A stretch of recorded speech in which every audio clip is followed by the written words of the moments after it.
Huyu ni Nicolas Maduro. Amepigwa pingu, amefumbwa macho. Yupo chini ya ulinzi wa jeshi la Marekani. Na hapa anafikishwa kizuizini jijini New York. Picha hizi si za kawaida na zimeshtua ulimwengu wote. Rais wa nchi huru ya Venezuela amevamiwa na jeshi la Marekani na kukamatwa kama mhalifu. Sasa unaweza ukajiuliza ni uhalifu gani huo ambao rais wa Marekani Donald Trump na serikali yake wanamtuhumu nao Maduro mpaka kumtumia makomando wa jeshi na makombora makali kumkamata pamoja na mkewe. Marekani imeorodhesha mambo matatu. Mosi, kwa mujibu wa Rais Trump, Rais Maduro amewamwaga mamia ya maelfu ya wahamiaji wa Venezuela nchini Marekani. Pili, kwamba Maduro amewafungulia wahalifu kutoka gerezani na watu wenye matatizo ya afya ya akili na kuwalazimisha waende Marekani.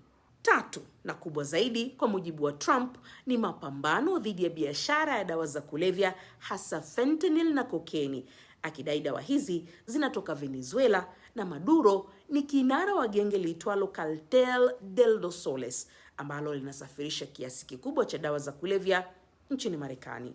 Lakini Maduro ni nani?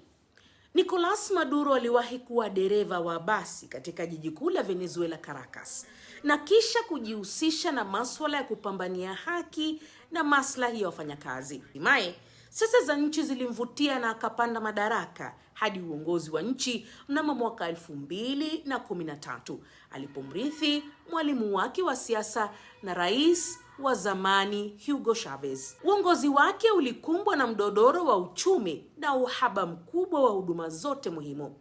Maduro ameiongoza Venezuela kwa mkono wa chuma kwa kuzidhibiti taasisi zote ikiwemo mahakama, tume ya uchaguzi na jeshi la nchi. Pia amewazamia na kuwafunga wanaopinga uongozi wake.